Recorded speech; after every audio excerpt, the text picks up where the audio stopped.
so much. Thanks. It's great to be in Georgia. It's interesting.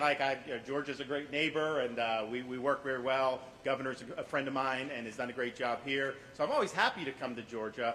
But, this was Gavin Newsom saying he wanted it in Georgia, and then he wouldn't allow a crowd to be at the debate. So I guess we could have just done this anywhere, but I think it was something that was good because this is a debate about the future of the country.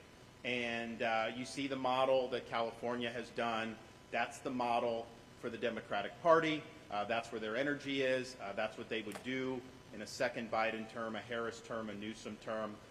And then you look at Florida, and we really have a model to reverse the skids that the country's on now and get us on a much better pathway. And I think you saw those contrasts. Clearly, the results speak for themselves. You can put a graphic up that says very clearly, he would try to spin out of it, but the reality is the reality. People vote with their feet. As somebody that spent time as a young naval officer in Southern California, I have huge, huge admiration for the natural wonders of that state. I think it's has the potential to be a great dynamic state, but the policies are holding them back. The policies are leading to the homelessness. The policies are leading to the spiking crime. The policies are leading to cities like San Francisco and LA becoming hollowed out and shells of their former self. And that's on his watch and other people like him. So that, I think, was very, very clear. And going forward, and look, we've done, I know, some of these Republican debates. And when you have 8 people up there, it's hard to do a really good debate. Then they did 7. And I didn't get a question for the first 25 minutes. And then we did one where we only had 5. It's a little bit better. Maybe this next one will be less. But I do think there's something to have a one-on-one debate, 90 minutes. You can cover more ground. You'll be able to make more points. I don't think Joe Biden will ever debate again. I don't think he's willing to do it. And I don't think Donald Trump will ever debate again. I don't think he's willing to do it. So if you're not willing to debate, then you shouldn't be running. You should show up and do it. So I'd love to debate Donald Trump. I'll debate Biden. I'll debate any of these people because ultimately the future of the country is at stake. Okay? Yes? The hundreds of thousands of people have left California, as you have pointed out, and they have manifest problems. But meanwhile, the country the state keeps moving further to the left. They keep electing Democrats. What do Republicans have to do to get some traction in California? Why do Californians people couldn't keep sending them back to office? Well, I think there's an interesting dynamic in this because when I was growing up, I was born and raised in Florida. I never remember seeing California license plate ever in Florida.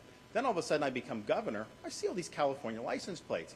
Well, I won my first election by 0.5 percentage point, and Florida was a razor-thin state. So a lot of my supporters are looking at those California plates, and they were freaking out because they're like, are we bringing in people that are going to vote very liberal from California? I think it turns out that most of the people that left California were people that were leaving because they appreciated the policies in Florida. So I think what's happened is when the blue states are pushing out people, I do think they're disproportionately pushing out more Republican leaning. So what ends up happening is when people do bad at governing, you want a reaction the other way, and that's usually the base of the opposite party with the independents. We saw that in New York with Zeldin's race. And I've told people, if you just take all the Republicans who've moved from New York to Florida, if they could have voted for Zeldin, he probably would have won that race. So I think it's really tough in these deep blue states because if they're hemorrhaging Republicans that are going to other Sunbelt states, then they're just not going to have that base to have a reaction back the other way. Although I will say, I mean, the fact that even San Francisco recalled that DA, that at least was, I think, a sign of progress. I mean, he was so bad that they had no other choice. But I do think it's tough. I think that the migration has been philosophical. I think if you look in my election, I won the new migrants probably more than I won the state as a whole. I think it was that dramatic in what you're seeing. So we're getting these people, and I remember all these New Yorkers would come to me when I was my first term. They'd be like, "I'm so glad to be in a state where my vote counts." Well, it turns out I had 1.5 million votes to spare. We could have sent some of those, and the New York race was closer. But I think it's just tough. I think it's going to be tough to get in those deep blue states. I think it is going to be tough. What's the response to the accusations against efficiency where he resigned? So I've just seen them. They're very serious. I don't see how he can continue with that investigation ongoing, given the gravity of those situations. And so I think that he should step aside. I think he should tend to that. He's innocent until proven guilty, but we just can't have a party chair that is under that type of scrutiny. And so I hope I hope the charges aren't true. I've known him. I've known Bridget. They've been friends. But the mission is more important. Governor, there was a lot of talk about freedoms tonight, both from Governor Newsom and from yourself. And it's interesting, I spent a lot of time on the Trail talking to voters tonight. We talked to some of the folks that moved from California to Florida. One of the women told us she moved because she felt like her freedoms as a parent were being restricted in California, that her children weren't able to be free to live their values at school.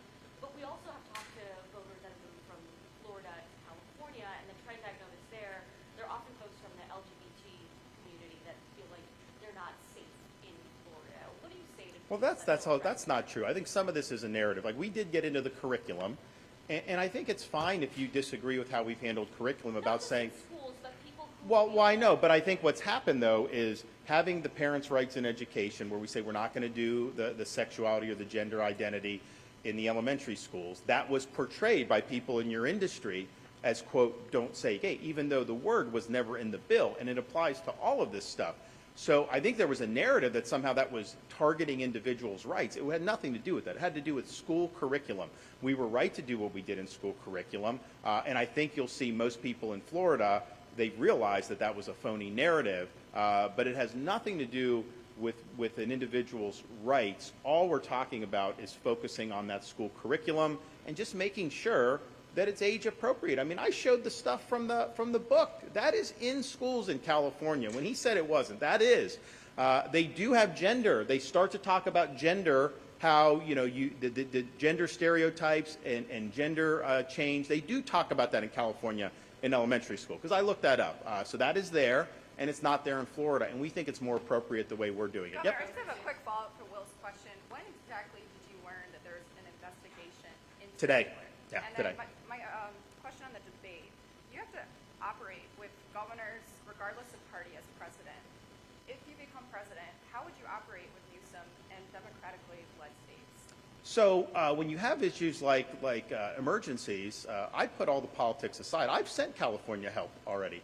And you just got to do that. I mean, these things that happen when the governors are working directly with the president in those types of situations, you can't let any of this other stuff color that.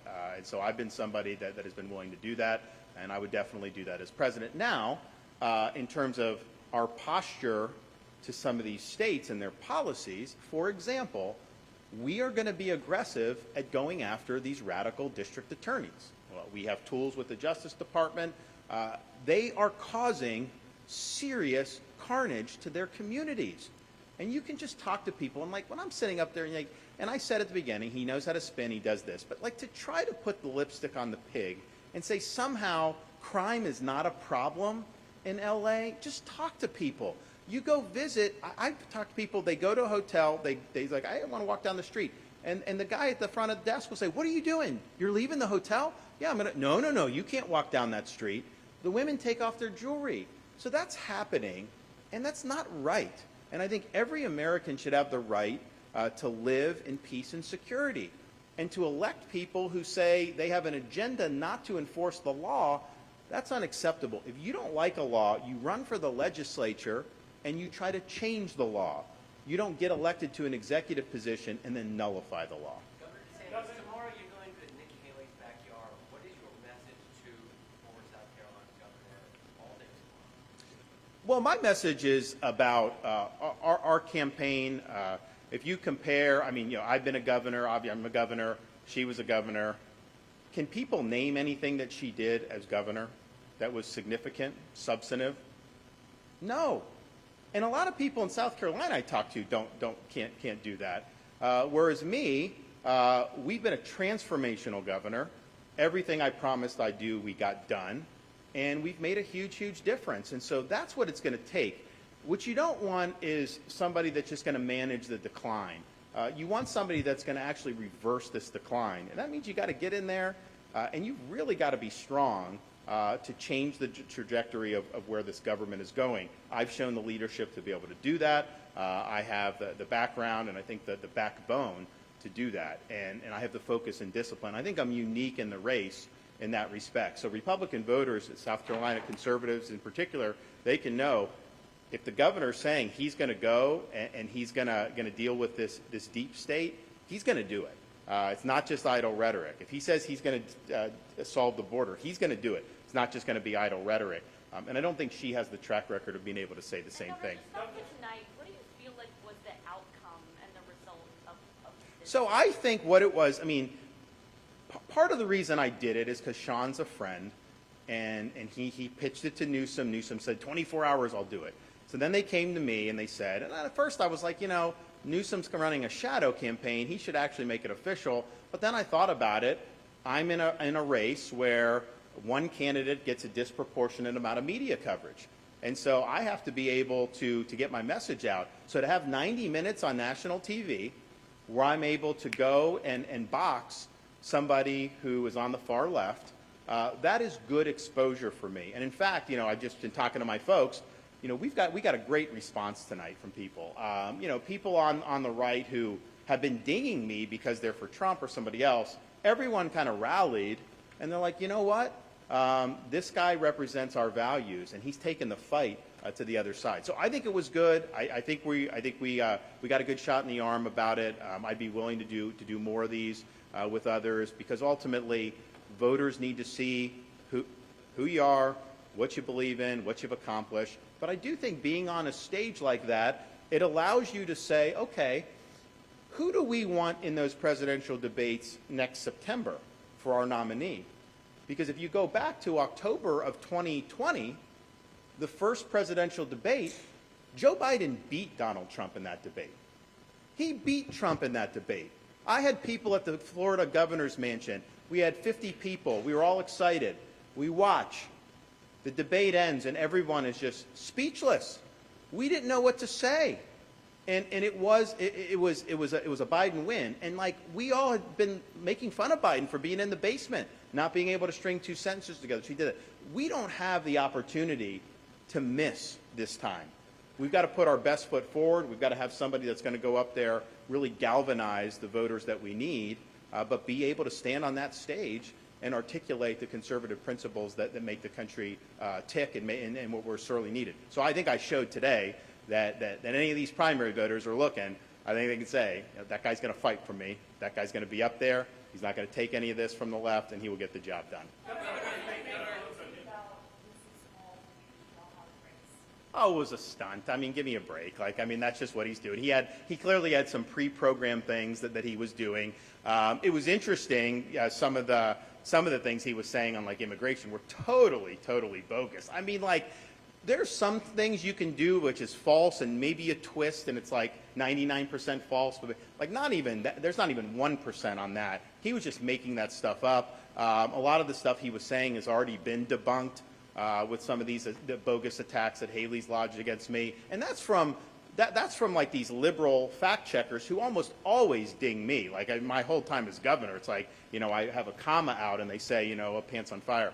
But even they had to acknowledge that those were bogus attacks. So I think he just had that plan, but I don't think ultimately it was very persuasive. I mean, when you're trying to do stats and you're doing that, it just doesn't pass the smell test. So California has problems. Like, you can't get around that. And I think he was trying to put lipstick on the pig, and I don't think the people watching thought that was very credible, because they've seen what's happened. They've seen the exodus. They've seen the videos out of San Francisco. Heck, I even had the poop map from San Francisco. We showed that, and it's true, and it's sad that it's true, but it's true, and that's what's happening. So, well, I got to go, guys. We'll see you soon. Thank you. Appreciate it. Which way? This way? Yeah.